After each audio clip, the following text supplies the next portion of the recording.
ပွဲပြီးကနီနောက်ဆုံးမိနစ်တွေမှာအနိုင်ကိုသွင်းပြီးအောင်ပွဲခံတာဒါကျွန်တော်တို့လွမ်းနေရတဲ့ United ရဲ့ DNA တစ်စိတ်တစ်ပိုင်းပဲမဟုတ်လားအားလုံးပဲမင်္ဂလာပါဗျာ Rustsport ကနေပြန်လည်ကြိုဆိုလိုက်ပါတယ် Michael Carrick တာဝန်ယူခဲ့သုံးပွဲတဲ့နေ့တင်ဒီ DNA က Old Trafford မှာပြန်ပြီးအသက်ဝင်လာခဲ့ပါပြီ Carrick ဘလို့ Nice နှစ်တွေနဲ့ United ကိုပြန်လည်နိုးထစေခဲ့တယ်ဘာတွေကိုပြင်ဆင်ရအောင်လဲဆိုတာဒီဗီဒီယိုမှာကြည့်ရမှာပါ Carrick လုပ်ပြလိုက်တဲ့အဓိကချက်က United နဲ့အဝင်တဲ့စနစ်ကိုပြန်လည်အသက်သွင်းလိုက်တာပါ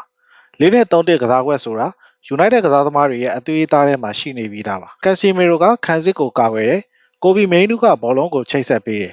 ဒီလိုနဲ့ဘရူနိုဖာနန်ဒက်ကလွတ်လွတ်လပ်လပ်နဲ့တိုက်စစ်ကိုဥဆောင်ခွင့်ရသွားပါတယ်ဒါကိုပဲအန်လီရှင်ဘရူနိုလို့ခေါ်တာပါဘရူနိုဟာကာရီလက်ထက်၃ပွဲအတွင်းမှာတင်ဂိုးဖန်တီးမှု၄ချိန်လုပ်ထားပြီးတီယာရီအော်နယ်ရီနဲ့ကယ်ဗင်ဒီဘရိုင်းတို့ရဲ့တရားစီဂိုးဖန်တီးမှုအများဆုံးစံချိန်ကိုချိုးဖျက်ဖို့အရှိန်ဟုန်နဲ့သွားနေပါပြီတိုက်စစ်မှာလည်းအရင်ကလိုဝင်းဘတ်တွေထက်တကယ်ဝင်ကအဆက်မှန်တွေကိုတုံးပြီးတိုက်စစ်ကိုပို့ပြီးထပ်မြက်စေပါတယ်။ဒါအပြင်ပြိုင်ဘက်ရဲ့ low block ကိုဖြိုခွဲဖို့ကာရီသုံးဆွဲခဲ့တဲ့ vertical pressing တွေက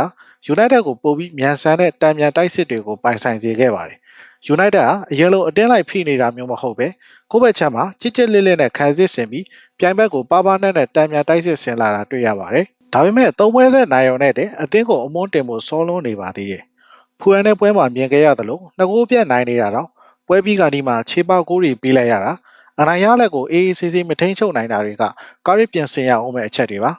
ပွဲတိုင်းမှာမိနစ်60ဒရာမာတွေနဲ့ကန်ကောင်းနေဖို့ဆိုတာမလွယ်တာကြောင့်ခန်းစည်းရဲ့တည်ငြိမ်မှုကိုတော့စောင့်ကြည့်ရအောင်မှာပဲဖြစ်ပါတယ်လိုအပ်ချက်တွေရှိနေသေးပေမဲ့ဖူအန်နဲ့နောက်ဆုံးမိနစ်မှာသွင်းယူခဲ့တဲ့ဘန်ဂျာမင်ရှက်ကိုရဲ့အနိုင်ကိုဟာကန်ကောင်းမှုတက်တက်တော့မဟုတ်ပါဘူးဒါနောက်ဆုံးစက္ကန့်ထိအရှုံးမပေးတဲ့ United DNA ကိုကာရီကပြန်လဲနိုးကြားလာအောင်လုပ်ပေးလိုက်တာပါအမိုရင်36ပွဲကစားမှရခဲ့တဲ့3ပွဲဆက်နိုင်ပွဲကိုကာရီက3ပွဲနဲ့ရယူပြလိုက်တာဟာ United ကလမ်းကြောင်းမှန်ပေါ်ပြန်ရောက်နေပြီဆိုတာကိုတက်တည်ပြနေတာပဲဖြစ်ပါတယ်။ညီကိုရောဘလို့ထင်လဲ။ကာရီက United DNA ကိုတကယ်ပဲပြန်အသက်သွင်းနိုင်ပြီလို့ယုံကြည်ပါလား။သူနဲ့အတူ United ကဒီထက်ပိုပြီးအောင်မြင်မှုတွေရနိုင်အောင်မလား။ကွန်မန့်မှာဝင်ရောက်ဆွေးနွေးပေးခဲ့ကြပါဦး။စိတ်ဝင်စားဖွယ်ဘောလုံးသတင်းတွေနဲ့ဒီစနစ်ဗီဒီယိုတွေကိုကြည့်ရအောင် channel လေးကို subscribe လုပ်ခဲ့ကြပါဦး။ကြည့်ရှုအားပေးခဲ့ကြတဲ့တယောက်ချင်းစီတိုင်းကိုကျေးဇူးထူးတင်ရှိပါတယ်ဗျာ။